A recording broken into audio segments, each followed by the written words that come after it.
Hey everyone, welcome to back to another episode of Talk in Town. I'm your host, No, I'm not Adam. I'm Steven. Not this time. Adam's, Adam's gone this week. He's been kind of busy, so it'll just be the two of us this week. But before I get into my co-host here, I just wanted to run through the topics that we have planned out for you today. So. As you know, this was the first week of the force throw ban, so we're going to be running a recap of what we think after the first week, some of the competitive results from PQs, kind of what we're thinking going forward. Then we'll look into some of the secrets of power, spoilers, do a little discussion of that, and then just talk about what we're thinking after set 7 comes out and rotation occurs. So, and then finish it off with another swoodle. So yeah, but without further ado, want to say Not Adam. Michael, also not Adam. What are you doing today? Still, I'm not Adam. It's going off the rails. We're just going off the rails. That's fine. I'm not okay. So I'm not Adam, but I am doing well. You're not Adam, so neither of us are Adam. Got that cleared up. I'm doing good. I'm doing good. It's so expensive. I know. Dude, I'm really excited to look at these meta results, actually. I don't know what I want to play going forward. I don't know who I am anymore without force throw. Just kidding. I didn't play force throw, but still. I was going to say, there's a lot of onto me. I am projecting. Or inheriting? I don't know. Yeah, but I'm good. Things are good. Awesome. Well, getting into kind of the meta recap, what are your kind of just initial thoughts then on, post force throw ban? Anything in particular that you were really looking forward to seeing, hoping to see? Anything? Yeah. Well, I know we'll go into the actual results here in a minute, but before that, I was thinking my expectation was we're going to see a lot more blue-green data vault decks. We're going to see Han 1 green, a lot of Han 1 green, maybe some Han 1 blue, still Han 2 and more Sabine, and just like less Quinlan, less Kylo Tarkentown, less all the other force throw decks, less Anakin, even though I still think Anakin's probably decent. I can't imagine Yoda sticks around, that kind of stuff. I would imagine Han 2 is still pretty good, though. I mean, he still just plays Grogu on turn 1. So that still seems good to me. Yeah, I was going to say, I still think Han 2 blue is, well, just Han 2 in general, but blue especially is just really, really good. With the ban, I expected to see a lot more just space aggro decks. I thought that those would just get better. Maybe that wasn't the case, because with the force throw ban, that should help Boba Data Vault, which generally has, I think, a good matchup into a lot of that space aggro. I believe it does, yeah. So, I mean, a little shocking that we didn't see let's pull the Boba results Data up. Vault more. Yeah, let's go ahead and do that. Awesome. Okay. But the one difference that I will say about you is, I didn't think that we would initially see a lot of blue-green villainy or see a lot of success in it, just because it's a little bit of a meta shakeup. I figured we'd see a bit more aggro, so I kind of was a little down on it, at least initially. Which is valid, because, I mean, historically, that's kind of the case, right? Aggro rises up when something shifts, because control needs to answer the meta, not proactively attack it. But it looks like we were kind of both right a little bit, based on these results. Winners. So I don't know about you, but I don't love looking at winners to determine kind of the meta itself. Yeah. I like looking at top 8, but I do think it's interesting to see who won. Because what I find to be really intriguing is that Han 2 still had the most wins of the week, followed by Sabine. I mean, the big thing that I want to point out is, because I know one of the things that FFG talked about with the force throw ban is how aggression was just taking up so much of the meta share. And I mean, even looking at the winners, if we're to, tie that in, I mean, just from a leader perspective, that's what is that nine of the, I don't know how many total that is. 8. Oh, 8, 4, Yep. 3, and 1. Oh, Yeah, okay. 4, So 3, and 1. 8 of the, how many total results do you have there? So these are the winners. We have 8 out of the total 2, 4, 5, 6, 7, 8, 9. So 8 red, 9 not red. Okay, so almost 50% of the meta then is still red leaders that are still taking that up, and then plus another 2 Tarkin towns in top of that. So there's a 10 out of 17 presence. Of aggression. Yeah. Yeah. However, what I do think is interesting to your point is Tarkin Town is we see 2 Tarkin towns, so 11.8% is Tarkin Town. But like just a real quick, if we flip back to last week, that was Tarkin Town. You know, so that's definitely seen a drop, and I think that's entirely cat I think that still makes sense though, because a lot of those Tarkin Town decks were your, you know, Kylo Tarkin towns, your Quinlan Tarkin towns, and with Force Throw being gone, just definitely dropping down. So you just aren't going to have as many. And 100% agree. The only valid Tarkin Town deck, well, not valid. I mean, I think Quinlan and Kylo are both playable, but the only like I'd say top tier now Tarkin Town deck is CAD. And you can see that in the winners, 2 CAD, 2 Tarkin Town. I think we should take a look at the top 8 though. That might tell more of a story. Look at this Data Vault number. 32.8% of top 8 decks were Data Vault. Data Vault decks. And I mean, looking at that, so because how many Boba Fett JTLs are there 15. Though? 11.5% of top 8 is Boba Fett JTL. Okay, now not necessarily true, but I'm gonna assume pretty much 15 of those Data Vaults are probably Boba. I believe there was. We can actually look here. I'm pretty sure that there is a Boba. Just Boba 30. Yep, Boba 30 right here. 8 Boba 30s total. Looks like 4 of them converted. So that would mean 4 of those are just 30. So about 25% of the Data Vault lists were the Boba Data Vault. Yeah. Then we had a 5 Rays, so I'm assuming probably Data Vault tied in there, along with JTL Grand Admiral Thrawn. For sure, and then we have Kira. We have 8 Kiras. Oh, and Kira. Yeah. So I was just trying to identify primarily the non like blue green villainy control items, which I don't really consider Thrawn. Like he kind of is that, but I don't really consider him like that. The same kind of style there. To me, he just feels much more like a tempo mid range. Yeah, he's like a value leader. Some top end. Yeah, exactly.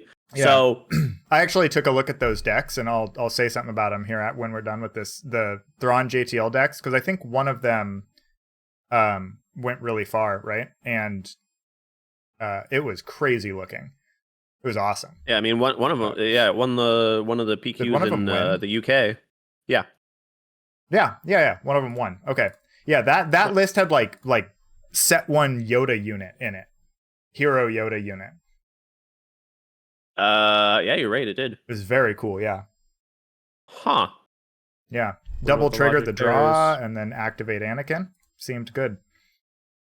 Yeah. I just am shocked that you'd want to pay 5 for that. Me too. But apparently you do. I mean, maybe it's just a choice for having more Owen targets? Oh, maybe. Yeah, maybe. I mean, maybe does the extra 2 resources justify an extra card draw? Because you can kind of think about it that way, right? Like, yeah, I mean, I suppose. But like, at least in my opinion, like by the time you're wanting to play at 5 resources, you're kind of at that breaking point of like, okay, well, I've got all this advantage, and now I'm going to start playing my big stuff. Yeah, I would agree with that. I feel like you would want to skip your 5 cost turn a lot of the time anyways, via like ramping or whatever else. But I don't know. Yeah. No, I don't It's gonna be disagree on great. 5. I think you probably want to just be playing a No Glory. That too, or Barrage. Or Barrage, yeah. Although I don't know if you would have that many good Barrage targets because you're playing like Cobb Vanth and stuff and just flooding with little things, right? Yeah, I mean, I agree. Like your Barrage, your like your 5 resource Barrage isn't going to be like effective, but No. it's like, in my opinion, it feels like it's more just okay, I'm stabilizing so I don't get like too far behind this turn. I mean, you're on Data Vault, so you have a decent little bit more health. So even if you're only hitting for 4 or 5, I think I Yeah. think you're good with that, That's and you're valid, probably yeah. willing to trade your unit anyways. Yeah, that's valid. That's a good point. I agree. So I would be curious to know. I don't know that we'll ever know, but I'd be curious to know the guy's thought process for the Yeah, Yoda inclusion. definitely interesting. But I mean, there's yeah. a few interesting because he was running Chimera too, which is also interesting. Yeah. Why don't A we lot of go other ahead lists weren't. and let's just pull this list up real quick. So here is the list. Let's get it into visual view. So, okay, so yeah, so ground units. So we had Lothwolf and Yoda as so 6. So 6 heroism cards to activate Anakin. It's kind of a lot. Yeah. Well, I don't think it's a ton because some of the lists like I have Thrawn Data Vault put together. Hmm. And I was, because I think either won or got like second the week before the Force Throw ban. Or maybe it was that Sunday the week before the Monday ban. But because they were running, the Lothwolf, because you can pull it off of Cobb Vanth, which is really good. That But I they were also love, that running. interaction, yeah.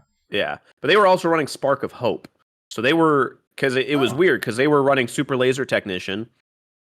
No, I don't think they were running Resupply, but they were running Spark of Hope. So interesting. so you still have your 6 heroic targets, but it's just, I guess it's still interesting to me with the Yoda, because it doesn't feel like you have a great way to get it in your discard, and Mm-mm. paying 5 for it just kind of seems not great. No, it But seems real mediocre. I'm trying to like look through here. What would the play line be? How would we get it into the discard? Maybe you play it on 5 and Chimera it the next turn to double draw, and then run it yeah, into something, exactly. heal 2 and double draw again, and then you have an Anakin activation. I don't know. That seems fine. Yeah, But not yeah, great. I don't know. It just, because I feel like playing Yoda on 5 in this deck is one of those situations where, like, in a lot of matchups, it feels like you just lose. Yeah, And I feel like the right. matchups, like, you would just lose on, like, because you're really not getting good enough value. I mean, one could argue, well, I'm an Anakin next turn. I was like, okay, well, you're assuming your Yoda's dead. Right. Exactly. Yeah, exactly. So like, you have difficulty there, and then the other element of it too is, it's like in the matchups where you think it's really good, you're going to get a ton of value. I think you're already getting plenty of value. so like, I don't know that it's necessary. Like, I'd still probably, like, that's where I'm like, I feel like it just has to be another Owen target for like numbers potentially. Otherwise, I'm like, I feel like I would rather run double Walker in there or something. Yeah. Walker would be, yeah. Yeah, Walker would be good. I agree. Craving Power.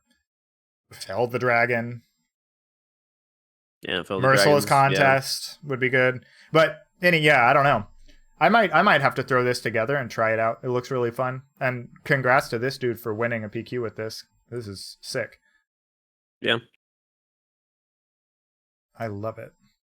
See, it's funny because the Yoda would make more sense in a Force Throw meta. It would. Yeah, it would. It would.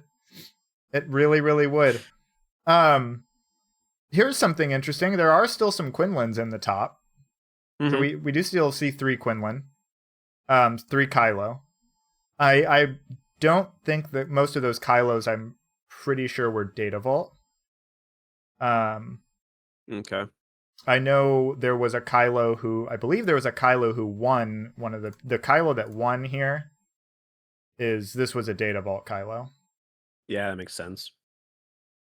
Yeah, Kylo Ren Data Vault right here, 1 win, 5 decks, 40% conversion. So Yeah. I mean, the Bosk winning one was kind of crazy. Yeah, that's really interesting. I would like to take a look at this actually real quick, if you're good with that as well. Mm-hmm. This looks very intriguing. He's doing the thing where he just wants to play Price on Your Head on turn 1, Mm-hmm. and that's it. Because his only other turn 1 play is Kylo's Tie, I think.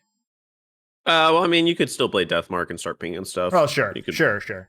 Force Choke. But as far as units go, you have one. Yeah, one I mean, it's turn the 1 boss play for deck. units, Real, yeah. Your whole intent is you want to be able to play a Price on Your Head and ping stuff, and you just get value out of, upgrade triggers and double. Just you want to get a double bounty somewhere, and you just gain so much advantage. I Ideally, think ramping. So. it very much makes sense that this would be playable now, since you are basically running a deck full of enormous cost cards, and Force Throw probably just annihilated you. Like you can't get Force Thrown with this deck without discarding something that kills your unit, pretty much. Right, exactly. Because if you didn't draw, I mean, like, it had some legs because Deathmark could help you play around it, but right. if you just, I mean, you're playing Data Vault, right? So you could very easily not see your Deathmark early, and then if you get your hand ripped apart and you're top decking, I mean, your odds are relatively decent to draw, a late game bomb, but all it takes is them to have the fell for your first late game bomb and hope that you just draw into enough back to back. Right.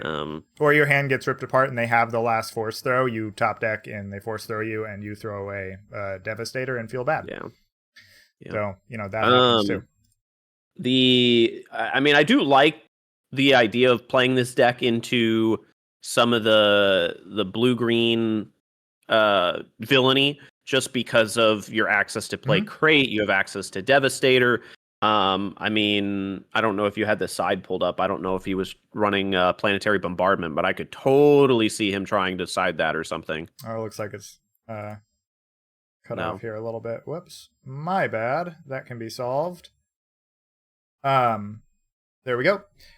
He was playing... No. Okay. He was playing top target. It should be right here. He's playing top target, 2 top targets, 2 Bazine, 1 Eager Escort Fighter, 2 Bombing Runs, 1 Architon's Assault Cruiser, 1 Extra Crate, and 1 Relentless. Okay. So interesting. So I guess he probably brings in the Bazine, the Relentless, the Crate, maybe the Architons. I mean, Architons... could also be in there for maybe. like the heroic. Yeah, well, I know a lot of people were thinking about Ray, right? A lot of people were thinking Ray was going to come back, so I could see that being a specific tech for that. Yeah, definitely. Because oh man, yeah. Although she didn't do very well. I mean, I'm kind of happy because I just don't want Ray Data Vault to come back and be popular. I think that's such an annoying gameplay. Like, so I might be getting a little bit ahead of myself, but I've been playing a new deck, and I ran into Ray Data Vault, and I think we both got to like 15 resources, and because I was playing Hantu Blue, and oh my goodness, I had to get through so much. I somehow won by being able to restore like crazy, but oh my goodness, that's kind of mind blowing actually, because you would think that deck would just outgrind you for days. And yeah, so that's an interesting segue. What have you been playing, and what are you looking forward to playing in this new post Force Throw world that we're now living in? Well, I mean, obviously, I've been trying to play around with Ray. See if I can still function with Force Throw. There's a lot of matchups that I really, really like. If the aggro meta continues, I'd love to play it, right? I mean, I'm really the only quote unquote aggro deck that I'm a little worried about with the Force Throw ban is Cad Bane. Force Throw was very, very beneficial in that matchup. So that's really the only one that I'm concerned about right now with the Ray from an aggro perspective. All the other ones, seem pretty good. But when you get to the blue-green villainy or some of these Data Vault decks, it just doesn't really hold up to the same level. So I'm playing around with Hantu Blue, just because it does a lot of similar things. There's a lot of crossover. But aside from that, I've been playing around with Thrawn Data Vault. Oh, Thrawn, yeah. Thrawn Data Vault. I have put together and been playing around with. I like it well enough, but I don't know how I feel about it competitively. And then I planning on putting on more reps into Boba Data Vault. But I mean that's really kind of what I've been doing. What about you? Yeah, I've been looking at I'm gonna continue with my Kira ECL that I like so much just because it's my favorite deck. And I have to. And I think it actually gets a little better. I've been looking at Kylo DV quite a bit, Kylo Data Vault. So I took Kylo ECL to Worlds or Galactics or whatever. Really liked that, but realized I probably should have been on Data Vault the whole time. I think he just works so tremendously with that base. I mean, he just negates the downside, and it's good. And I think he already was pretty good into Force Throw, but I think this might be a better place, or better, I don't know, meta environment for him. So I've been playing that. I've been playing some Rey Data Vault as well. I've decided I just don't like that deck, actually. I don't like playing it. I don't like playing against it. Every now and again, when I have Restore 28 on the board and I just, am invincible, that's fun. Outside of that, not that fun. And then Han 1 Green. I've been toying around with that a lot because Han 1 Green was that was my jam in set 1. And I really want the value version to come back, but I don't think that's happening. I think we're just going to be in the pilot aggro version again. Yeah, but probably. Yeah. Han 1 Blue seems really interesting too. I'm not sure if it's quite up my alley or not, but I like decks that take advantage of the new Anakin. So yeah. Oh, one more deck actually I've been looking at. Me and Laura, my wife, for those who don't know, she was on this show a couple episodes back. We've been tweaking Anakin Colossus and doing like a control variation of that, and that has been shockingly good. Okay. So that's been cool. Might have to play around with. I don't know. I might have to ask you for what you're working on there. Yeah, for sure. I love I love my my red blue heroism cards. So I've always played around with it. I played some Anakin, but just something about it that hadn't held up. But I'll send you the list later. It's I think it's pretty good. You play it like I went back to the Stila package and the tactics and have just like ripping fells off the top, and nice. It's been good. Open fire turn 2 works basically like Power of the Dark Side. Yeah. And then you saber Anakin, flip him, saber him. He can't get force thrown anymore. The only answer is Rivals Fall. And you hit them in the face. And I won a game the other day where I hit somebody for an 11 and then a 12 with Anakin back to back, and that was just the end of the game. Yeah. Because they couldn't deal with him. Nice. So, yeah. Pretty fun. So, before moving on here, I guess what's a lot of the stuff that I guess has trended up? So, I mean, obviously we see 3 Sabine decks that won, which seems to be, a bit of an increase, or maybe not necessarily in total meta share, maybe to some extent, but taking down 3 PQs is definitely an increase of overall performance. Well, yeah. So if we look at the meta share here, very soon I'm going to get these set up so that they can be sortable by each of these columns. But that's a little more work than you would think. But anyways, that's on the to-do list. But yeah, so Cad and Sabine here at MetaShare have some of the highest for sure. 6.7, 6.1 respectively. So those are trending up. Han to blue, Force trending down, which is probably not unexpected, although its conversion and win rate actually went up from last week. So that's interesting. That doesn't Sabine surprise me a also ton. went up as well.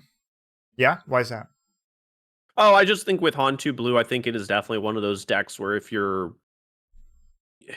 just knowing the deck in and out, and just being so comfortable with it is one of those decks where you can get the most benefit out of it.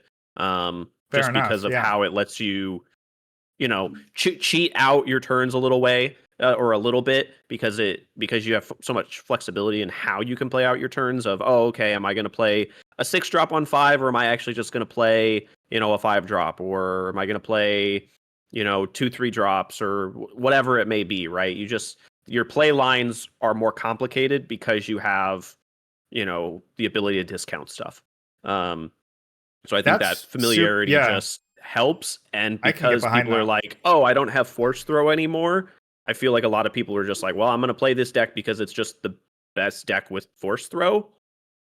And I don't have Force Throw anymore, so now I'm not going to play it. So yes. Yeah. Which I think that's the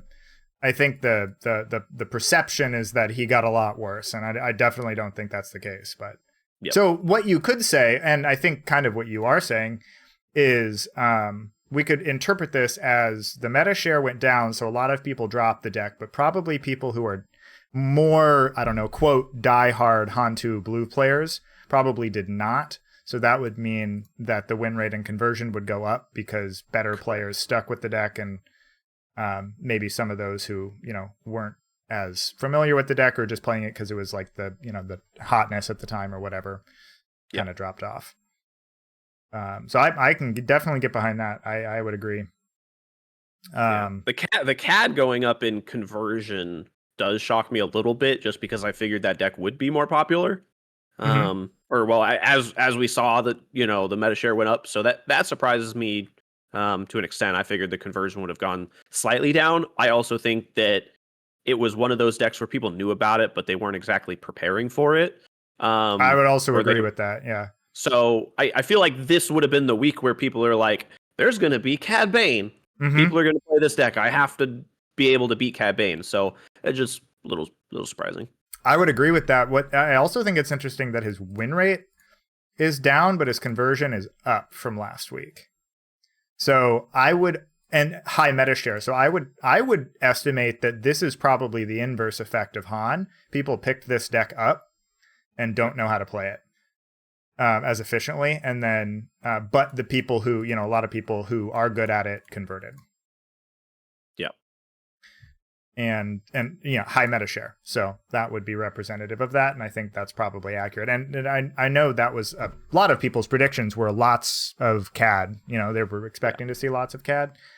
CAD to me feels like kind of the new Quinlan, not in the sense of like play lines or even necessarily matchup spread or whatever, because I think its matchup spread is much different and like just gets trounced by some things. But it seems to be the kind of waiting in the wings deck where it's really good when it's not targeted and nobody ever thinks about it. Nobody, like, very few people are teching specifically against Cad Bane from what I've seen. And it does well when that happens. I think it's also one of those weird decks where it's like, it can be also a little difficult. Or at least, this is my opinion. I feel like it's one of those decks that's a little bit harder to tech for. Like you kind of look at the deck and you're like, okay, well, how do I deal with this deck? How do I beat this deck? And it's got a lot of different things that it can do, because it's like, well, I'm gonna just play, what is it, the Nihil Marauder? It's it's just got a big butt and just swings for a lot, and it's like, oh well, I also have ambushers and such, so it's like, I have all this extra damage that I can push through pinging and whatnot, but I also just have some big bodies and ways to control the board. In my opinion, or at least kind of what I've been doing, is since most people are playing this 1-drop build with a lot of the stuff, double 1-drop stuff. A lot of people are siding the grenade strikes to deal with double 1-drop and whatnot. So Yeah. That makes a lot of sense. I agree with you. I think, and kind of to your point of what you're saying, like, you were saying, well, yeah, they have a lot of pings, they have a lot of units that hit hard. Like, it's very generic. It's just like stuff that does stuff. Mm-hmm. It's not like, Yep. okay, Quinlan, they're going to take your hand apart. They're going to, spark you and then do this. Or Han Green is going to play Chewie on a Falcon, and then you're going to die if you don't have an answer to this. I agree. It's a little bit more ambiguous. So teching against CAD specifically is not as clear by any means. I'm not even sure off the top what I would suggest if somebody said, what do I play into Cad Bane? Not matchup wise, just card wise, I'm not sure that something comes to mind. Yep. Another interesting thing here. Did you see there's a Han 2 data vault that won as well? So one of the Hans that won was data vault. Okay. I mean, slightly surprising, not like super surprising. No, agreed. But I don't know about you. I didn't it's not running force base, but right. I mean, it's kind of just a reversion to pre Legends of the Force, right? Yeah, I would think so. Yeah. So. But I don't know about you. I didn't consider that. I wasn't thinking, oh yeah, that's a valid option. But it totally makes sense in hindsight, because if you don't have force throw, Han 2 Green doesn't have a lot of force payoffs anyways. So why run all the force units? Just go data vault and play good stuff. I don't know. I don't know if that's better, but yeah, I mean, you have access to some things with green, and not playing force, means you don't have to run a bunch of other things. I mean, granted, it is a little surprising because you still have access to some great cards and out of the force, right? I mean, you can still run Kiadi, which probably one of the best printed cards ever. I mean, I think Obi-Wan Kenobi is still a great card. Super annoying. Kelleran Beck still exists, which honestly is surprising because you don't need the force for Kelleran Beck. Like, I would think Kelleran Beck would be like really good here, but that's a really valid point. Like it looks like a little bit more lower to the ground deck though, because like they're not playing Crate Dragon, they're not running Home 1. Yep. Like it tops out at 7, which is, and they're only on both got, sides. 2. Yep, Radis 2. And Mace are the only 2. Here's something that's interesting. If you look, he's running 3 tandem assaults. Yeah. So for anybody listening, tandem assault is attack with a space unit. If you do, attack with a ground unit, and that ground unit gets +2/+0 for this attack. So very much like a rebel assault, but you have to have a unit in both lanes, which would explain a lot because he has a lot of low to the ground stuff in both, and he is playing a pretty high density of space.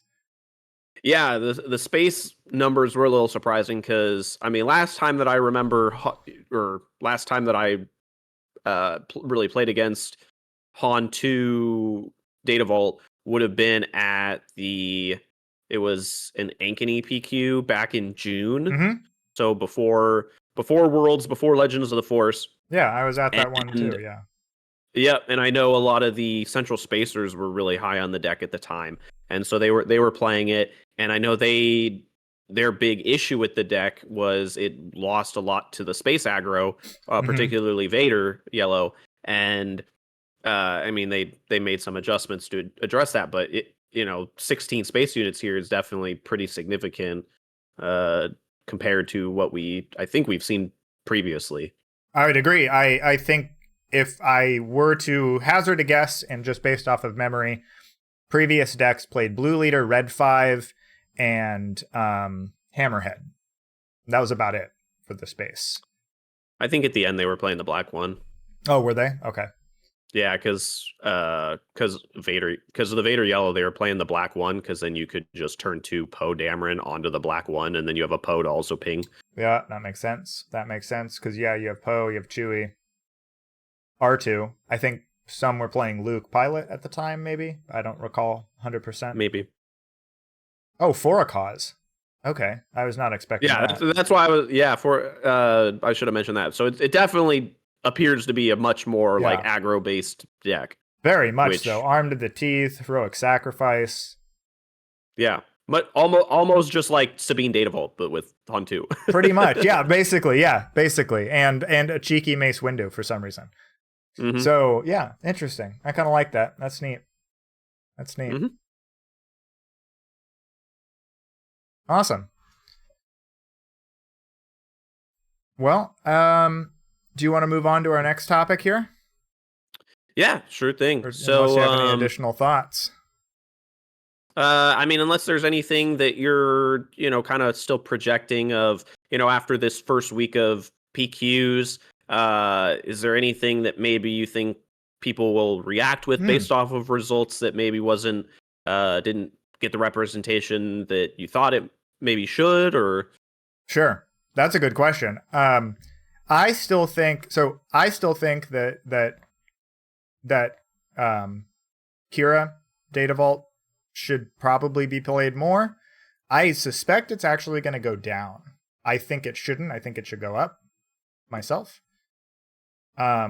Just because its problem was Kiadi, and there's just less of that. I mean, obviously there's still Hantu Blue, but there is less of it, objectively speaking. So I think that should go up, but I don't know that it will. I think we're going to see more CAD, and I think we're going to see more Sabine, and probably even more Han 1. That's going to be my guess. We'll see if I'm right. What about you?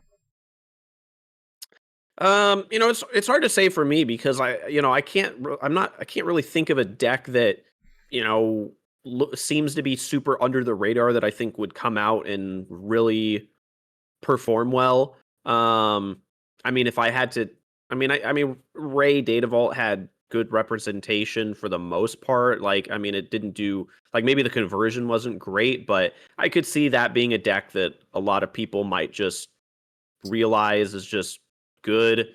I don't know with certainty, but like I see it being pretty good into the Boba Data Vault. I don't know how it does into CAD, but I think it probably could do relatively decent.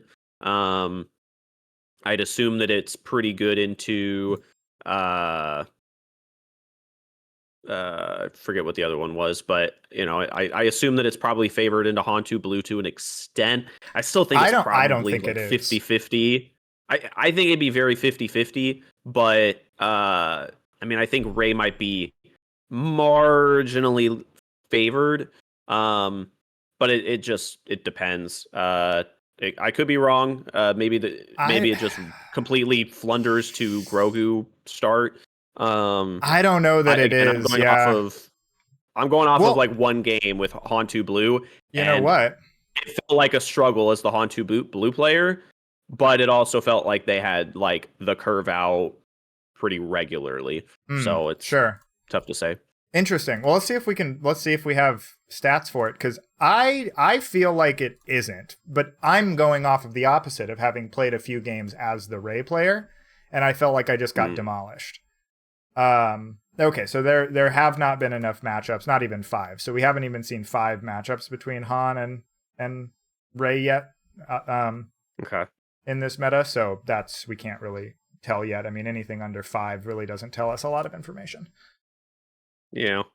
Okay. So we can't assess that yet. However, what we could do is well, that's probably a bad example. I was going to say if we looked at an older meta snapshot. That's exactly what I was just going to do. Okay. I think it might actually be a good example, because the reason being is that I think it was further up. There it is. So Han's win rate into Ray is 80%. On 2. Oh, okay. All right. My theory here is that Force Throw didn't affect Ray anyways. So the matchup between Hantu Blue now and Hantu Blue prior to the Force Throw ban with Ray is probably marginal point, 0 point something percent difference in my opinion. Just because, again, like they don't care if they get Force Thrown. They throw away a 2-cost unit, 3-cost unit, 1-cost unit. It doesn't really matter. They also have a bunch of card draw. Um, I would not think that it would be that big of a deal. And so I would imagine taking Force Throw out doesn't change that matchup drastically. That's fair. Okay. That's my assumption. Who knows? Oh, it's actually listed. It's right here. It's in its best matchups. Look at that. Yeah. Yep. Would you look at that? Well, all right. Good to know. Yeah. Cool. I guess that's just the result of me being an aspiring Hantu player that doesn't know how to play deck yet. Maybe. Well, I tried to be an aspiring Ray Data Vault player and got just crushed by every Han that I played. And yeah. And then I was like, cool, this doesn't have legs. This was before the ban. But yeah, I don't know. But yeah, let's move on to talking about some Secrets of Power stuff.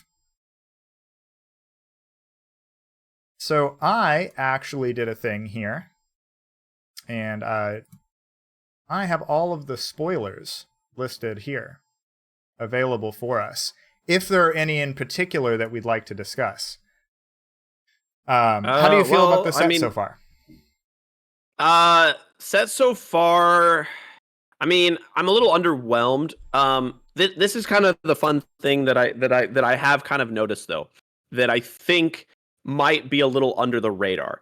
And it doesn't feel like the cards in the set necessarily seem particularly powerful, but I feel like it's one of those sets that could open up a lot new opportunities based off the synergy of tags. So obviously we know that so many of these cards have official tags, and there's just some interesting things that that's going on with either old official cards or even new cards out of the set that just play into the official tag. And so I think that's the most interesting piece of it so far. I think we'll just get something that is just so synergistic that something that you wouldn't necessarily think ends up being good actually is. Like for example, I forget what the card was. I think it's a leader where it's like all of your you ignore the aspect penalties of all your officials or something like that. And it's Mon Mothma. And I'm like, that's a really cool card because it just opens up so much for you. Here she is for reference. So non-villainy, which I think is fine. So, I mean, there's a lot of double aspect, officials that exist that like people are like, oh, this is kind of a good card, but it's double aspected, and I'd never want to play these aspects together, right? A lot of double green aspects. So, I definitely think there's some interesting stuff with that, and then just kind of going back to cards that just reference officials and whatnot, if we can get advantages or value out of that. I think that's an interesting perspective because I think you might be right. I hadn't considered that quite in that same way, but I think you might be right. There has been a lot of, well, I mean, like coming from Magic, I always think of it as like tribal synergy, but for people who have not played Magic, that means nothing. So trait synergy specifically, but like I agree, officials, I don't know if there's been a lot of other supported traits in this set with any call out cards per se, but there are already a lot of good officials. I will say this because I like this leader too. I think it's really cool. It's a 3/7. That's awesome. 3/7 for 5. Well statted. Yep. That's good. Talzin, Quinlan, both 3/7 for 5. What I don't like is and what I didn't like immediately when I saw this was the non-villainy official. I think you take that restriction off and she still isn't broken. I think that it hamstrings her a little bit because there's not like any tremendously overpowered officials that are in villainy specifically. That, I mean, what, you want to play Poggle? Sure. Go ahead, right? Yeah, I was gonna say, like, I think Poggle's probably the main one. Rune Hako. I'm curious to see. Yeah. They're all like none of them are. I mean, okay. So what could break it would be Snoke potentially. Oh, Snoke isn't well, official, also, if I'm not mistaken. so is Palp, and so is Vader, Is right? Vader one? No, No, he's not. no, Okay, he is is. He Palpatine? is not. Uh, Palpatine. He is. Yes, he is. So Okay, that would be really good. You that'd be still good. But don't then you think it'd also be have broken though. access. No, yeah, I think it'd be fine. What about the ground unit? What's the Snoke ground officially. unit one that was just there? Oh, The other Palpatine, the green one from the new set. oh yeah, this That guy. the Yeah, the plot one. control leader unit, create 2 spy tokens. Yeah, see He's that? fine. See, that'd be fine. But like, imagine you're out, playing Mon Mothma, and you just get to plot him out on the deploy. Yeah, it's. I mean, I think that's cool personally. Yeah. So yeah. I think. I mean, So I can like, kind of see it, yeah. but I don't yeah. think. I don't think like let's say if we're playing Mon Mothma like a blue green, blue red, whatever she may be, Mon Mothma, and we have this Chancellor in there. And you deploy her. She's a 3/7 that does nothing, and you deploy, and then you flip her and you play this guy. He becomes a 2/3 for 3, creates you 2 spy tokens. That's nice, but that's probably not any less broken than Kira flipping with the Cad Bane unit and decimating, multiple of your units. Until and your entire board. the new Unity of Purpose deck comes out. What's that? Which Unity of what do Say say more words. Well, the Captain Rex Unity of Purpose deck. Yeah. If you could play the Chancellor Palpatine, you could Mothma, play the get that, maybe even play a 2-drop Unity of Purpose next turn. Oh, that would be cool. Yeah. That would be really cool. And you could still play Droid Manufacturer too. Yeah, exactly. Well, you'd be double green, but yeah, but you yes, ignore all the aspect penalties on all your officials. True. Yeah. So exactly, you don't care, and then you can still play this Palpatine where all your stuff comes in ready. Yeah. God, we do that the turn FFG. Before. You should hire us. We're good at this. We know. Well, maybe they realize this, which is why they didn't make it. They're smarter than us because we're like, imagine if you could do it with Villainy. Okay, so maybe that's the broken reason. Maybe that is the reason you would get to play this Palpatine, and you could make 4 tokens on deploy, have them be readied, and then Unity of Purpose next turn, which would be completely broken. And it'd be even great because your spy tokens that you create would have Sentinel. Yeah. And this would be a 2/7. So good luck getting rid of this. Yep. Okay, so maybe we broke it. What if, out of curiosity, hold on. What if, let's do a little research here. Why would it be broken? Childson, Piet, who cares? Ozzel, nobody cares. Mahdi, somebody doesn't care because you have to ready a Villainy unit. Villainy, so that doesn't matter. The client, nice. Snoke, nice. I mean, client could be good. Yeah, decent. Not great. Nothing to like write home about.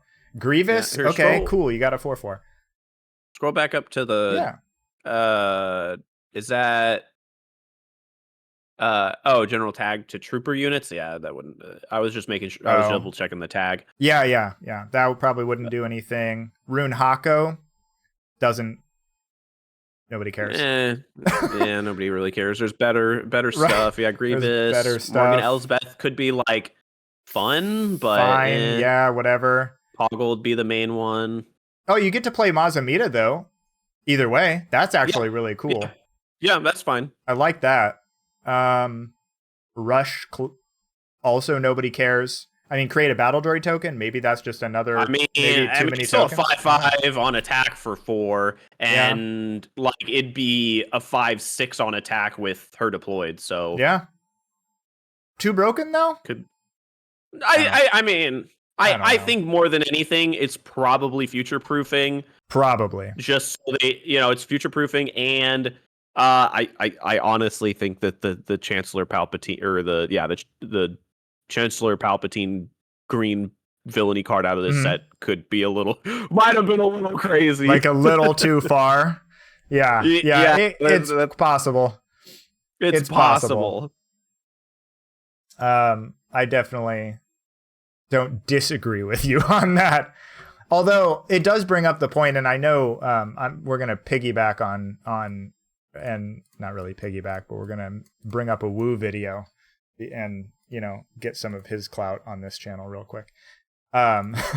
He had, his point, he had a video about feeling like a lot of the cards were hamstrung in this set, like too many restrictions being in place. Yeah. And he also mentioned this one. You probably saw the video as well. And he mentioned this as well, like just take the villainy tag restriction off. It does kind of bring us back around to like the whole set in general, which feels like most of the cards were unnecessarily hamstrung to me. My opinion of the set so far is most of the cards have a restriction they do not need to, and that is, like you said, underwhelming. Right. See what's so interesting, and maybe it'll be more interesting after rotation, but it's almost kind of at the point where post rotation, when you're building decks, because there's so many like drawbacks to certain cards, it's almost like when you're playing the game, you're gonna be fighting your opponent, but at the same time you're gonna be fighting yourself because you're like, okay, how do I play this game to beat my opponent, but also how do I deal with like actually making like your getting the cards most work? value out of my card? Like it's like everyone has bad cards. Who can make the most value? Right. Like who can get the most value out of these so like niche cards? Right. Yes, 100%. And like I think that's kind of a fun idea, but yeah, but I then don't know. we're just I feel like you're draft. also running into a trap.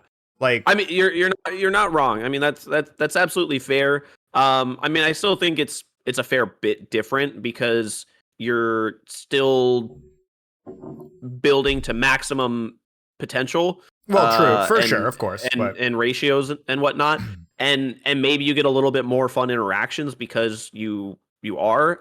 But it's so weird because like there's no card game that is like that, right? Yeah. It's so. Right. I mean, it could be good, could be bad. I think people generally see it negatively because it's just not really been done, and you want your game to be enjoyable to play and not feel like your deck just is bad unless you have like very particular stuff happen. Yeah, totally agree. I think like a piece of that would be you want your cards to feel cool, like they do something. Like they do something impactful, and they do it not like it's the same kind of thing in like a lot of video games, right? Where you want to feel overpowered. You want to feel like you're playing the broken thing, and if the game does it right, everybody feels like they're playing the broken thing. Yeah, and still need to make it broken. So that way, and you need to do it in a way where it's like, I'm broken, but like even though I'm broken, the game doesn't feel boring and too easy to play. Right, and you're not broken compared to everybody else. You feel like you're playing the broken thing. But in actuality, everybody's playing an equally broken thing, so nobody's playing anything broken. Yep.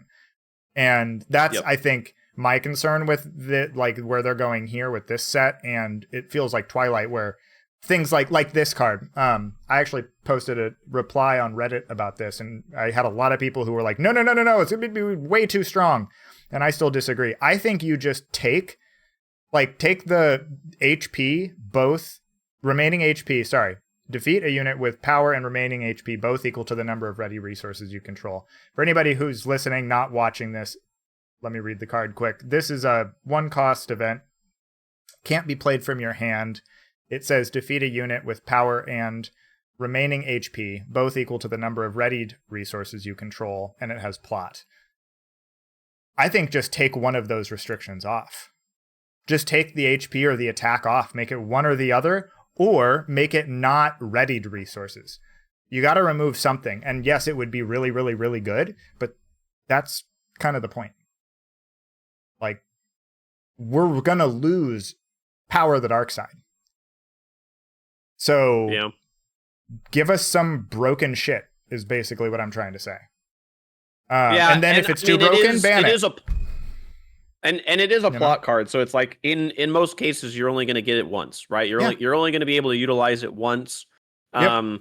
On your flip, you have to flip to do it. So you can't even. So like you have the downside of flipping your leader. Normally you want to removal something like first action, right? You don't usually want to flip your leader first action. So that's a downside in and of itself. Like you have to flip your leader to even get this played. Yeah. I mean, I definitely think it could be either. I think it would be fine if it was either or, but I still think you need some kind of restriction on either readied or exhausted resources. I think that's fine then, yeah. I think it'd be fine if it was just either HP or attack. Yeah. I think either or is fine. Being equals seems very, I mean, again, it's a very on-brand card, right? Very much so. Like, it's very thematic. One in a million. Yeah, right. 1 in a million. Yeah, it's like, I mean, have you played a million games with SWU? Are you going to get there? I mean, like, obviously, it's probably more like 1 in 50 or something like that, but... Well, it's perfectly thematic, because there's a 1 in a million shot any of us are going to play this in our deck. So, we got it. I mean, unless there's some weird scenario where, like, people just play it because people are running a card that just is... You know, it has the same attack, it has the same health, and it just plays out on curve, and it's a problem card. Like that's where it'll be used. Yeah. Yep. No, I don't. I think that makes a lot of sense. And I know we were talking about this earlier, and this is, I'm the king of segues tonight. This Bail Organa, this feels like the one. This feels like the one, the more we're thinking about it. But let me explain my segue.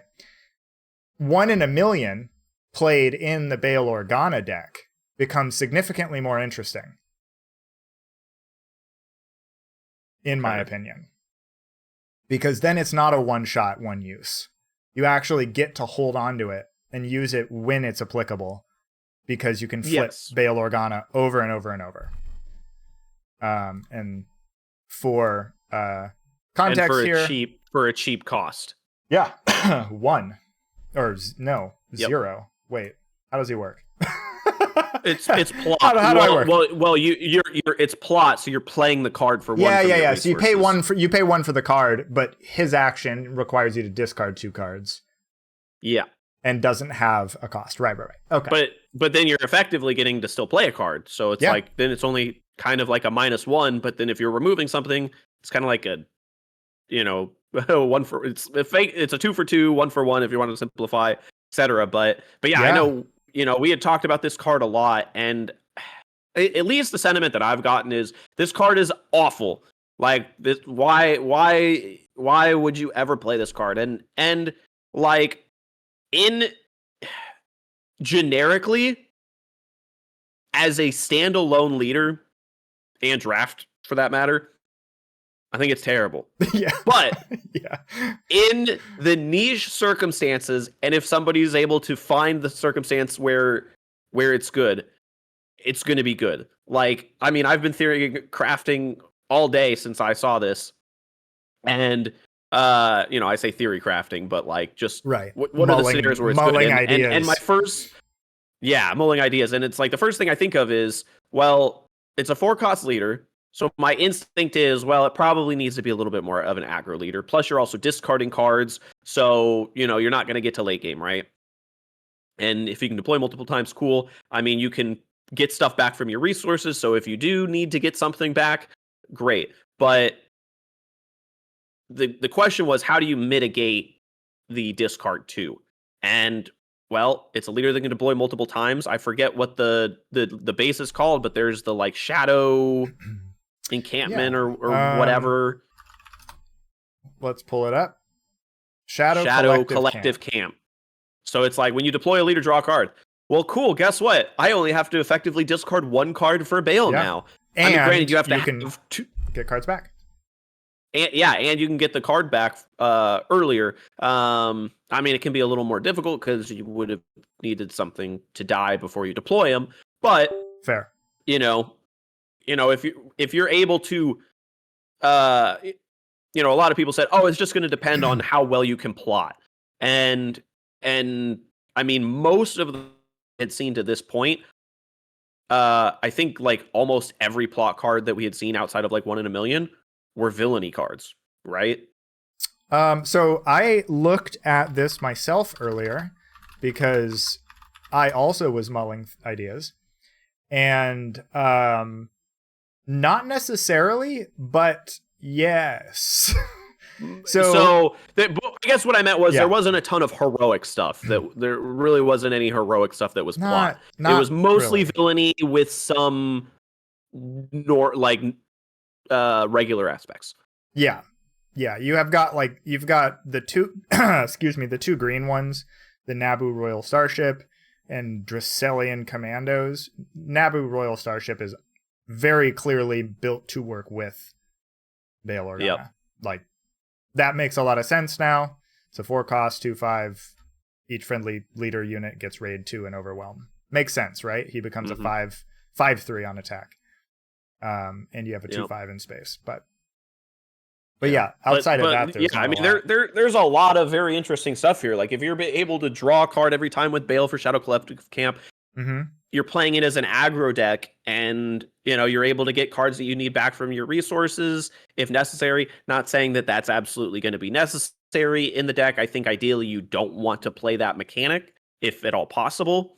But if you're able to constantly just keep deploying him, and if you're able to pull out that 4/5 ambusher for 5 and ambush to kill something, and then you hit him for 3 with the Bail when you on that as well. And you'll maybe hit him again for 3 the next turn if they don't kill it. And if they do kill it, well, you'll just deploy again. So I think there's a lot of potential for this leader, strictly because of Shadow Collective Camp will help mitigate your card deficiencies, and we're seeing some more non-villainy plot that could be relevant. So.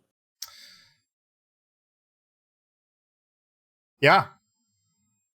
I think you've changed my mind. I went into this card went into this conversation with this card on my mind as being pretty bad.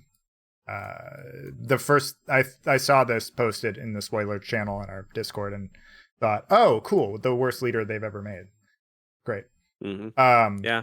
I don't think. And no, he'll help. I don't think so. I think you're right. I think there's something here. Like I said, I still earlier before we started recording, I was saying I feel like I want to try this in some sort of value control-y shell. I don't know if it'll work, but that sounds kind of fun. But what were you gonna say? Oh, I was just gonna say, and even on his flip side, you have a lot of potential to race because you get a heal. Yeah, and he's an official. Yep. And like we said earlier, there's a lot of official support in this. There's some Republic stuff too. I don't know that there's enough Republic aggressive cards, like not aggression the aspect, but aggressive the archetype. I'm not sure. Yeah, I don't know. But I mean, know there's a support for official aggressions. Yeah. I mean, honestly, my biggest gripe about it is that he's a green leader. Yeah. Yeah. This dude needs Data Vault. Like, he either needs Data Vault. I think Droid Manufactory would also be kind of fun. Yeah. Because it's like, oh, I'm discarding 2, but I get 2 1/1s every time. So I don't know. Could be fun. I guess you could then play Unity of Purpose. Or maybe he's exploit king. Yeah. Yeah. You'd have but the only issue is all the exploit is villainy. Yeah, and they all suck. So we have multiple problems with that idea. If but you're effectively getting 2 free 1/1s to bring something down 4 costs, I mean, what? Yeah. Who cares? I guess. Yeah. I know we have a local, Doug. He's tried a lot to make Droid Manufacture exploity things work, and it always sounds so good in theory. Yeah, you make 2 dudes, then you play a big ass 8/8 for 5 or whatever. And then the other person just waylays it and you are depressed instantaneously on depression medication. They fell it. Yeah. Yeah, exactly. Yep. It's like you need a Xanax on command as soon as that happens. It's just so depressing. Mm-hmm. He came up with some spicy brews though. He brought I'm pretty sure to one of our showdowns a couple of sets ago. He brought Asajj droid manufacturer and did pretty well. I'm trying to remember because I can't remember what it was. It's been a while since I've played Doug, but maybe it was the Asajj one, but I remember running into him and just like, yeah, I think he was playing some kind of aggro and it definitely it just comes out and hits you just out of nowhere and you're like, I can't deal with it. I think it was that. Yeah, because he tuned that thing and just I mean, that's aggro. Like you're like, okay, I'm gonna do my thing. Stop me. Yeah. Right. Oh, okay. Do you have the stop answer? me? I win. Right. And if you don't have the answer to the 8/8 tank, then you lose. Yeah. You know. So that's cool, I guess. Yeah. Any other cards that jump out to you on in Secrets of Power? Are you excited at all for the set? Like, or do you have anything you're looking forward to? I have some cards I'm really interested in. I mean, nothing has really stood out to me, because like we said, it just feels like the power level isn't there, and and kind of how I touched on with the the Mon Mothma and the official synergy, I kind of just think that the secret power of this set is just. Come on, I did a you. All right, come on. I got it. I'm with you now. I got distracted by looking at some cards, okay? The secret power of the set is just how well things are going to mesh together, like just from synergy. It's like how good is the action cheating from plot going to be? How good is, are these things? It's not the strength of individual cards. It's going to be the strength of the cards together that is going to make I'm going to say that's what's going to make the set. And if it doesn't exist, then the set's broken. Yeah. and I don't mean the good kind of right. broken. I mean it doesn't work. Yeah. It actually doesn't work. I think you're right. I think you're absolutely right. I don't have a lot to say about it on top of that myself, but oh good, more discarding. He does a lot of discard. What a guy, Bale. There's a couple of cards that I found very interesting, like the Cad Bane unit I'm really looking forward to. That's probably purely because I'm a Kira player. I don't think outside of that it's that interesting. Makes sense. I really like the red ship Luthen's Hallcraft, the one where you reveal or whatever they call disclose red hero and then when defeated and then your opponent discards 2 cards. I think that's cool, having pillage on a stick. Agree. Kinda I like that, the disclose. but I like the disclose mechanic. That's the one thing that I kind of like about the set. I mean, it seems potentially a little underwhelming so far. Nothing has like stuck out, but I think that's an overall power level that we've discussed. So I agree. But I like the mechanic. I like the idea of the mechanic. Mm-hmm. I do too. I think the disclose mechanic is incredibly interesting. I think the plot mechanic's really interesting too, actually. I think, but again, the cards themselves are just not good. Yeah. And so none of them make you think, oh wow, I need to figure out a way to put this in my deck and draw it and resource it before my flip because it's awesome. No, it's kind of like my fear is I put a card in my deck with plot and then I draw it after my flip and I have a paperweight in my hand. Yeah. But we'll see. Hopefully we're horribly wrong and we can turn that frown upside down, as they say. But we'll see. Absolutely. Any other particular cards that have stuck out to you that you not like? God, sadly no. I really liked the card Grassroots Resistance, the 4-cost heroic deal 3 damage to a unit, heal 3 damage from your base. I like the idea of it. It should cost 3. I agree. That or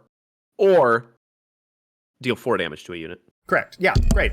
Love that. Yeah, deal 4 damage to a unit, heal 3 from your base. It's like open Perfect. fire and repair. Perfect. In one. Love it. Yeah, that's great. But it has to be 3 damage to a unit and 3 to your base for 4. Feels really depressing. Yeah. Yep. But, Overcosted for sure. Yep. I agree. I do like the hand hate card, the disclose one, where you can discard a unit from their hand. That's kind of cool too. Yep. But yeah. Seems a little interesting because it feels like we've already got like 1,000 of those. Oh, it's discard a unit. Sorry. Yeah. Not a non-unit. Yeah. Everything else is like a non-unit card. Or event. Or an event. Yep. Agreed. No, this is a unit specifically. I think it's much worse than all the rest, but it is interesting. It's neutral, so there's maybe something there. But yeah. Well, I don't know. Should we move on to our final topic? Yeah, I was just gonna mention that. So post rotation, set 7 comes out. I'm trying to even remember what the name of the set is. I think it's like a Mandalorian based set name or something like that. Does that sound right? Is it? I think it's not Lawless Homeworld, right? Time. Okay. A Lawless Time.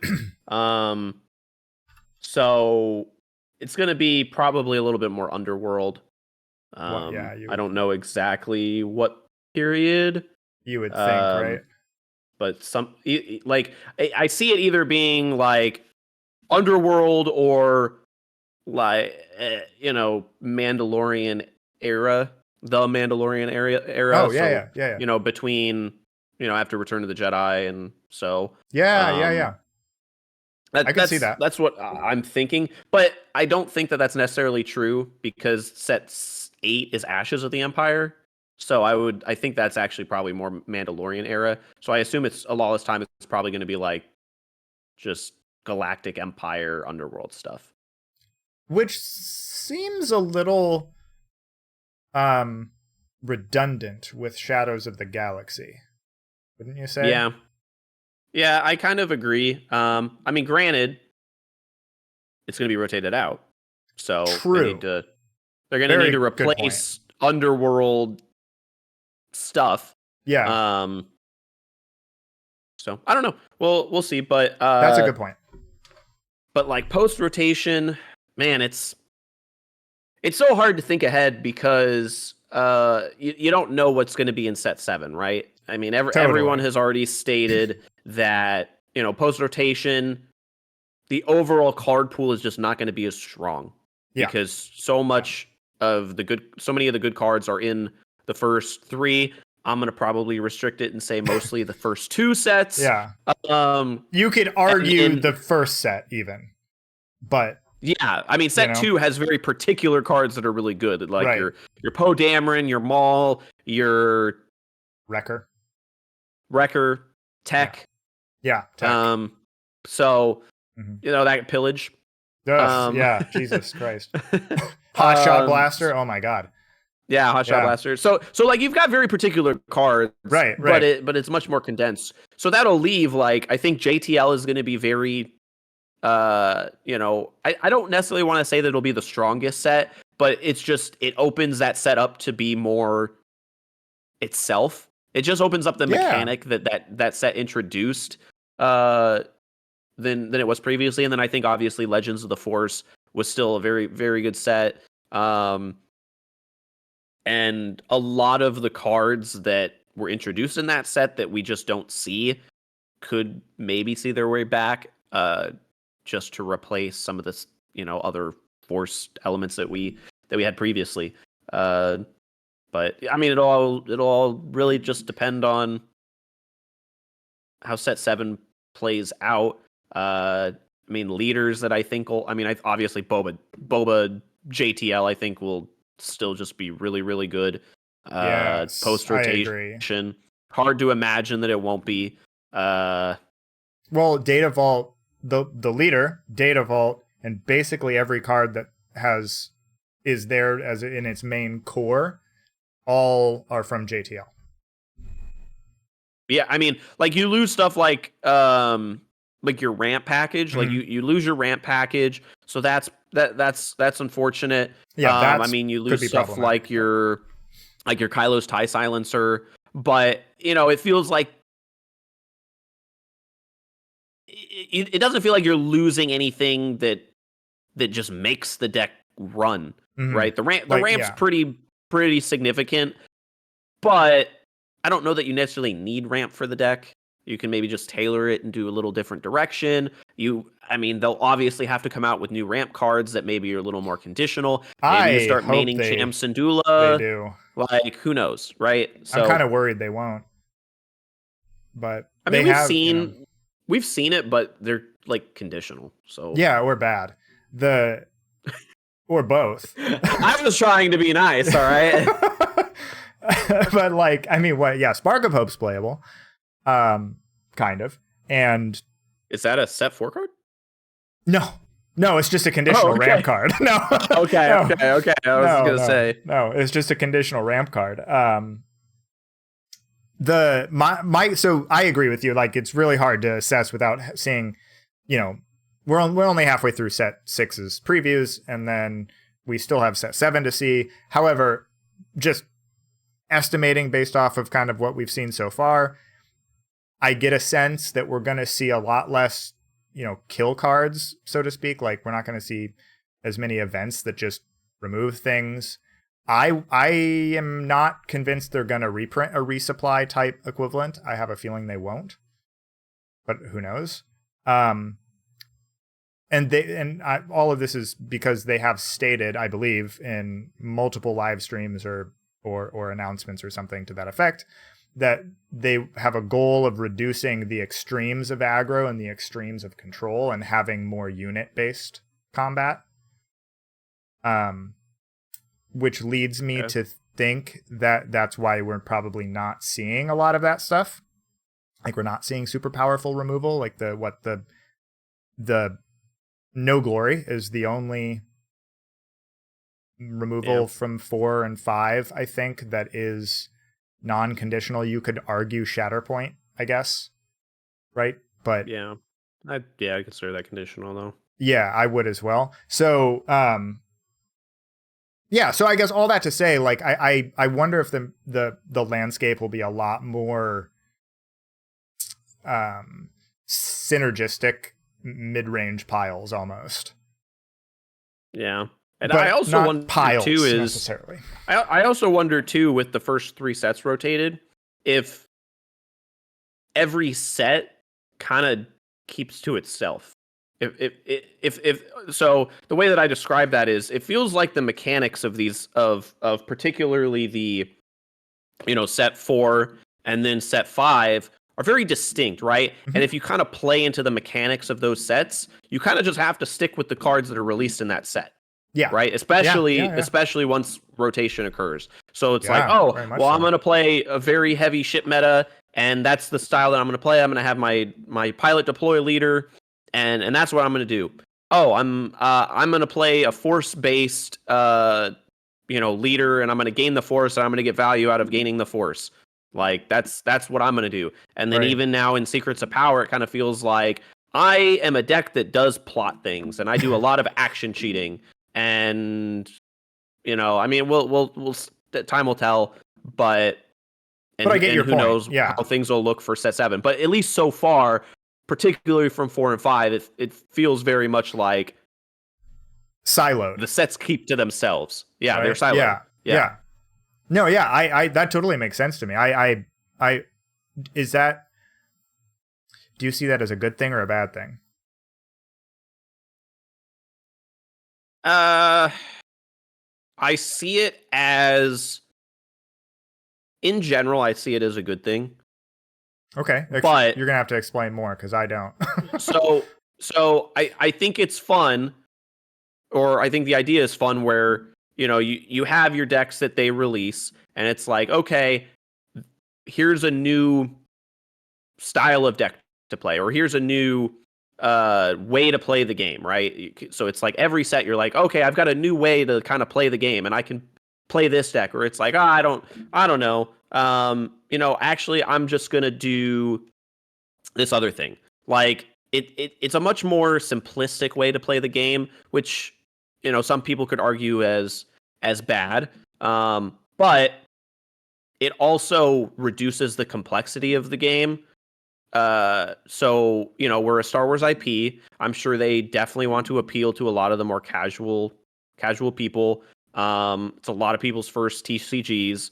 And if you're only having to worry about deck building kind of set to set in a way, it's gonna make it better for a lot of those people. That's not, but I think the one thing that they need to do, that they absolutely need to do, is have flexibility set to set. Be like, oh, look, we just released, say, we released a Lawless Time, set 7. We did the rotation, and you know what? Actually, maybe our pilot leaders aren't performing as well as we thought they were, or maybe Secrets of Power with all these plot mechanics aren't working as well. You know what? We're gonna have some space to add 5, maybe 10 cards in set 8 to kind of buff up some of the things that aren't where we would like them to be. I like that idea a lot. So it's just it seems more fluid, right? It's not one of these situations where you kind of have to start from scratch almost. If something happens, right? That's kind of the way that I see it. And don't get me wrong, that's my opinion. I can totally see people that are very much in the, no, I really like the complex, convoluted, trying to figure out the weirdest deck that can perform well. But I think that also takes away thematically from Star Wars. And if you can maintain a thematic element of, oh, I'm going to play this leader and I play these types of cards, or I'm going to do, I think that is a benefit in and of itself of being able to be thematic. Interesting. Yeah. I mean, feel like I need to just digest your thoughts real quick. That's a really interesting way to look at it. I hadn't considered that at all. I don't disagree with you. Like I see your point, and to a degree I don't disagree. To a degree I do, actually, because I'm probably the person who is more on the side of really liking that complex deck building. I want to find the puzzles and the things that other people didn't see, and I don't normally find them, but I want to. It's a goal of mine. I don't do it. I'm not good at it, but I'll get there. So right, like and that's just it. Like I know a lot of people that are like, no. My strength in card games is deck building, right? And it's like, I'm gonna find this deck that does really well. Like imagine when Ray Data Vault came onto the scene, right? Like that was kind of like a new innovation.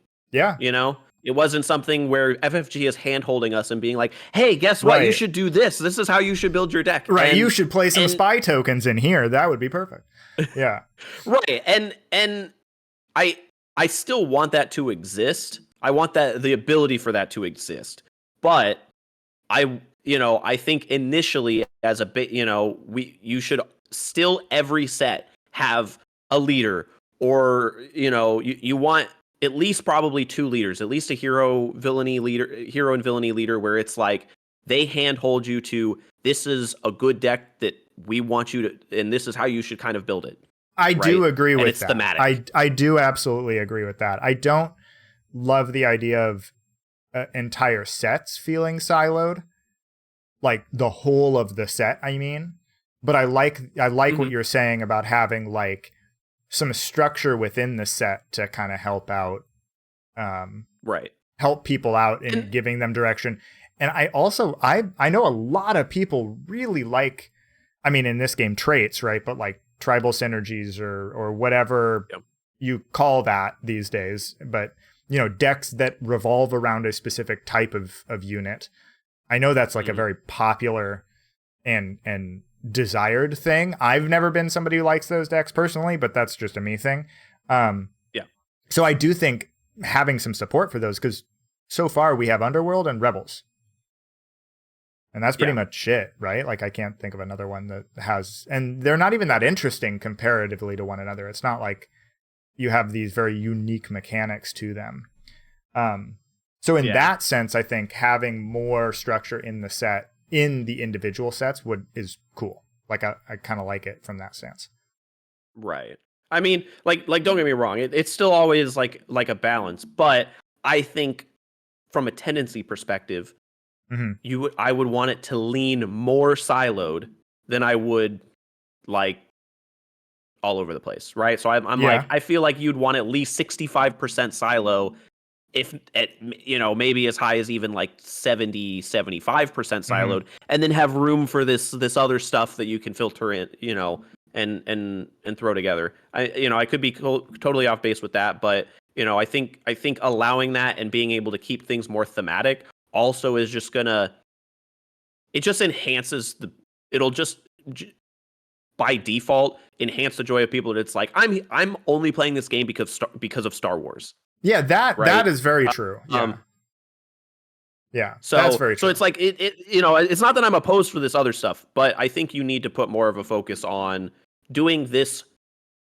first, and then have opportunity for, okay, here's the extra stuff. Um, You're so kind of saying that's like FFG in essence, correct me if I'm wrong. It sounds like you're saying FFG should create a few more pushed archetypes, basically. Like go a little further into pushing the let's take that same example, spy tokens, right? Like mhm. give us pushed cards that make us want to play that as a deck archetype. So Yep. that we can, because like they've done that, right, where they've like the troopers and the battle droid, and they just did nothing. Like they're not playable. Yep. um Yeah. I mean, that's another element of, well, they need to make them playable. right, that is, but you're saying like make like take the set and say, okay, like the user, I'm an IT guy. The player should be able to take all, a bunch of cards from that set, maybe some from other sets, but mostly from that set, and make this competitive deck with this kind of siloed mechanic in that set, and that should be Yeah. doable. I like Yeah. that. I think that makes sense actually. Because I think you have a lot of players who are like, oh, I really like this character, or I really, it's Yeah. like take all the Spectre people. It's like, Mm-hmm. I mean, sure, they've done like an okay job with that. Like, it's a fun deck, but it'd be nice if they go in and you're like, no, we've made it so this leader, we know it's going to be good, and we've got support backup for it, and we know this one's going to be good. Yeah. As opposed to super weird stuff. Right. Now, Right. but again, how does it play out with their focus on trying to account for drafting? Yeah. Hard to If say, you have right? all this thematic stuff, maybe it involves like, well, in order to balance draft, we're gonna have to play, put a lot of more of these cards in the rare slot, or whatever, right? Well, that's a whole But different thing, is the rare and legendaries being convoluted and not that great. But that's probably yeah, a different conversation. But yeah, no, I think what you're saying makes a lot of sense. I like it. I think having some kind of generically powerful cards, and then having these set defining pieces, but them being good enough to play, because we have had that, they aren't playable. But sometimes I'm finding that looking back, seems to be a leader problem, less so a card problem. yeah, Like Smuggle, for example. Like we had didn't we just have Lando as a Smuggle leader? And yeah. that was pretty bad. That was pretty rough. Like that's a rough Smuggle deck. Smuggle as a mechanic is awesome and was great. And if we had a leader that actually made you want to play it, then I think that'd be cool. But yeah. Yeah. I don't know. I think the main focus though is just like, again, you want to start with siloing of here's a mechanic from this set, here's a mechanic from that set, and I think it's healthy to have, you know, these particular mechanics that they're introducing set to set kind of define the set and make that what people play. Because you know, obviously we didn't really have any mechanics from set 1 other than just your generic keywords. Set 2, we had smuggle, and I think, you know, really the only mechanic that we had, I guess bounty, but like bounty wasn't really used. Smuggle was used, but only in like Han, which was a set 1 leader. Right. So like that's kind of where I'm like, well, that kind of disjoints what I'm talking about. And then, I mean, set 3, I think, I mean, I'd say it was on the point for how we wanted it to be thematically. Yes, it was just the power level was too low. The power level was too low. You know, the mechanic just wasn't good. Truthfully, like it was too convoluted of a mechanic. Yeah. It was just bad mechanics. So yeah, and set 4 I think hit that it also on the head, helps. I think. I thought, set 4 did it really well, but I think set 3 is like that first introduction where it's like, hey, look at this cool new thing that we've got. Oh, you can exploit out these big things, and if you think about that, imagine if that deck is good or it's playable. It'd be so you have a very clear plan to play the game, right? Yeah. And so when you're going into, you know, playing these decks, it's like, oh, look, I'm playing against an exploit deck. Okay, how am I supposed to play into an exploit deck? Mm-hmm. Oh, I'm playing against a pilot deck. How am I supposed to play into this pilot deck? So that's kind of the way that I see it, of you can very clearly go in and be like, here's the mechanic of the game that I need to mitigate. Yeah, no, I like that. But on the flip side too, that got me thinking about things like in Hearthstone, let's take that as an example.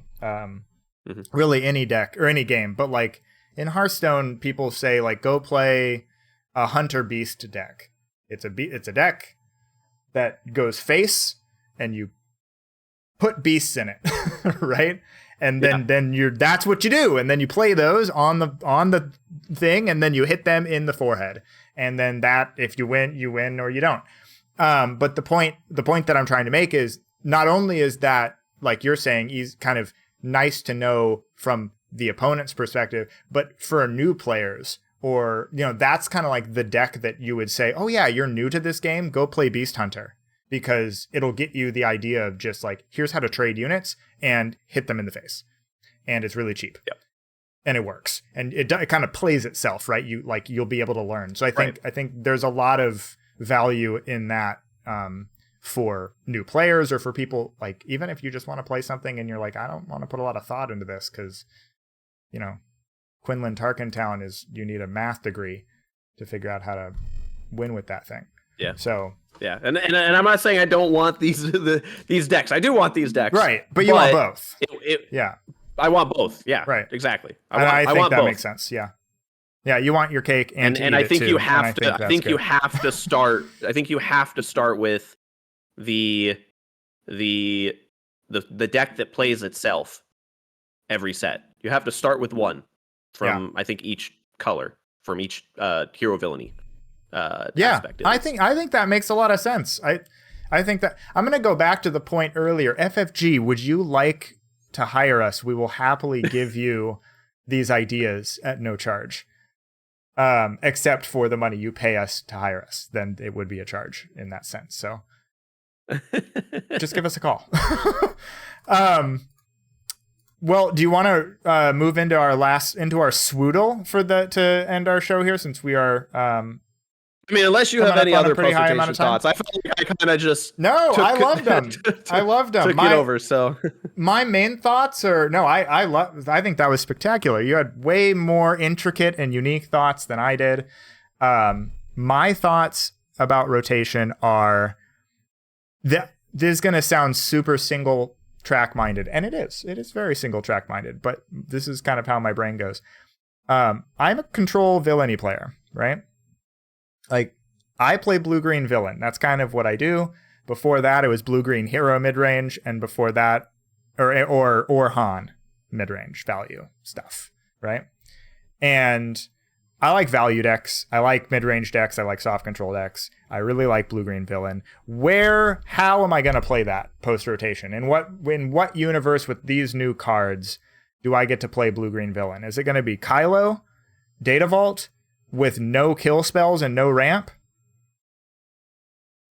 I don't know how that's going to work. So, like, my concern is all of these archetypes that we have that we like and we enjoy.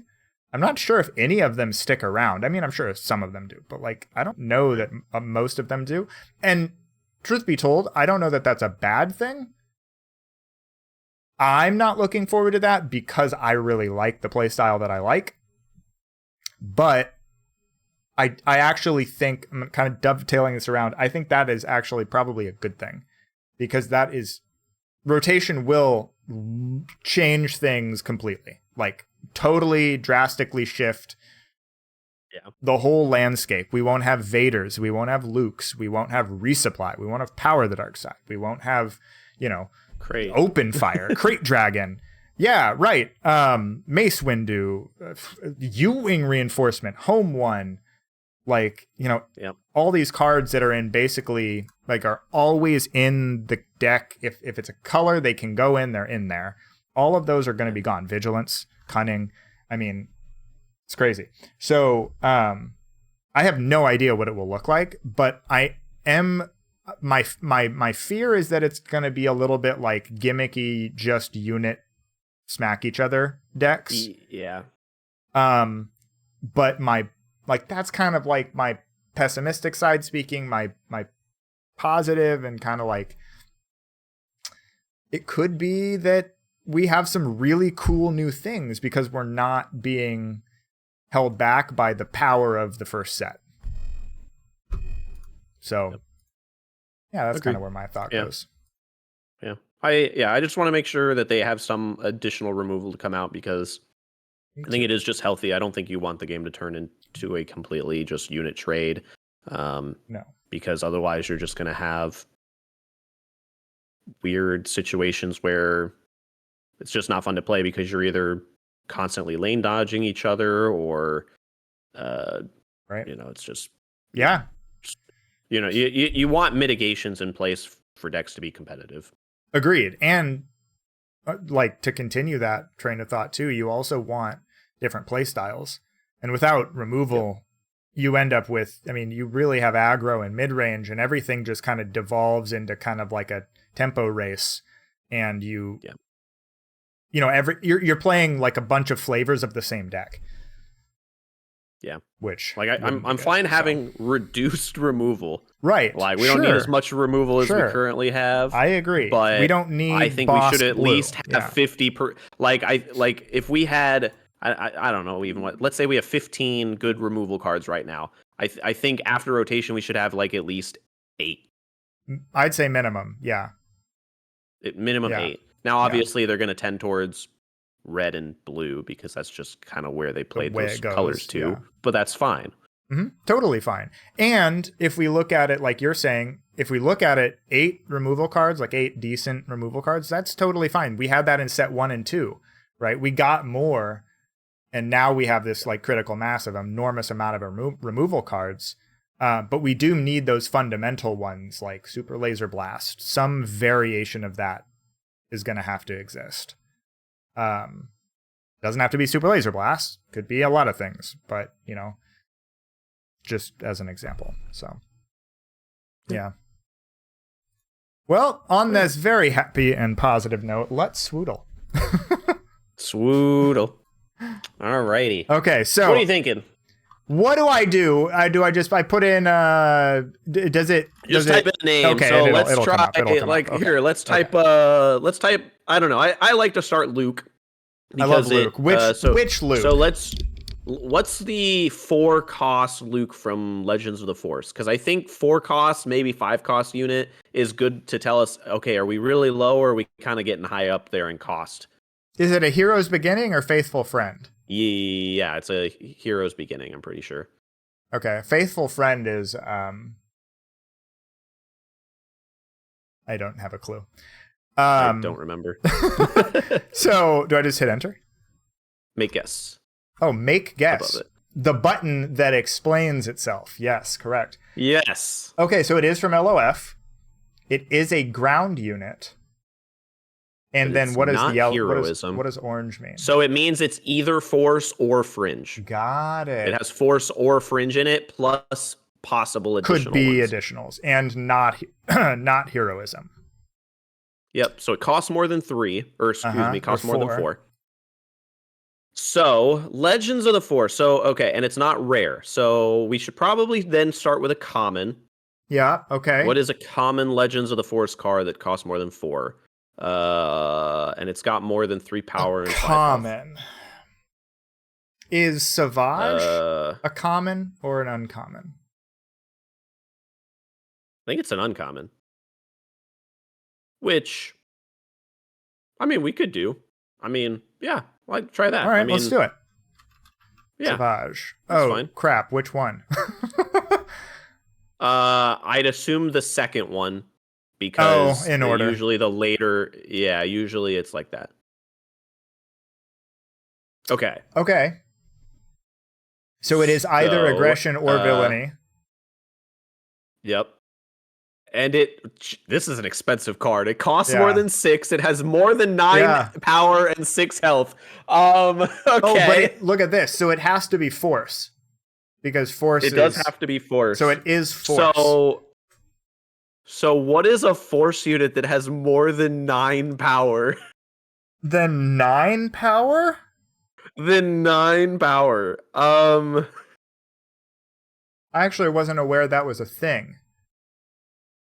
Oh my god, it's Bendu. No, he's a rare. Legendary? He's a rare. Oh, he's a legendary. Yeah. For the storm, yeah. Should I do it? Yeah. You're good. There Let's you go. 3 tries. Okay.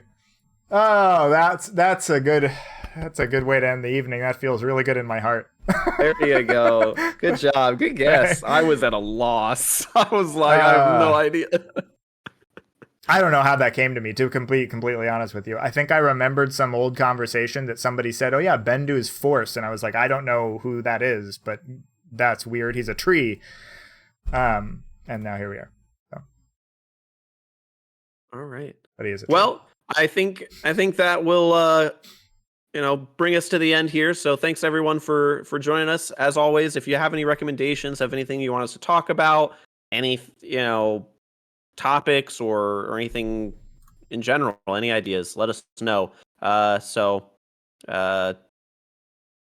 know just from a cadence perspective, I know we were previously kind of going every week. Here and there we do skip a week just depending on availability and just kind of what there is to discuss. So for sure we'll be doing every other week, just for your guys' awareness. Not that you probably needed to worry about that since we haven't broken that cadence before, but just good that, to know though. Yeah. I don't know off the top of my head if Adam has always just posted if we're not going to do an episode that week, but we'll make an effort in case that we don't to just notify that we weren't going to do an episode this week for your all's benefit. So yeah, that's all I've got. Cool. And thanks again for watching. Yeah. Have a good thanks. Have a good night or day or afternoon, whatever, wherever you are.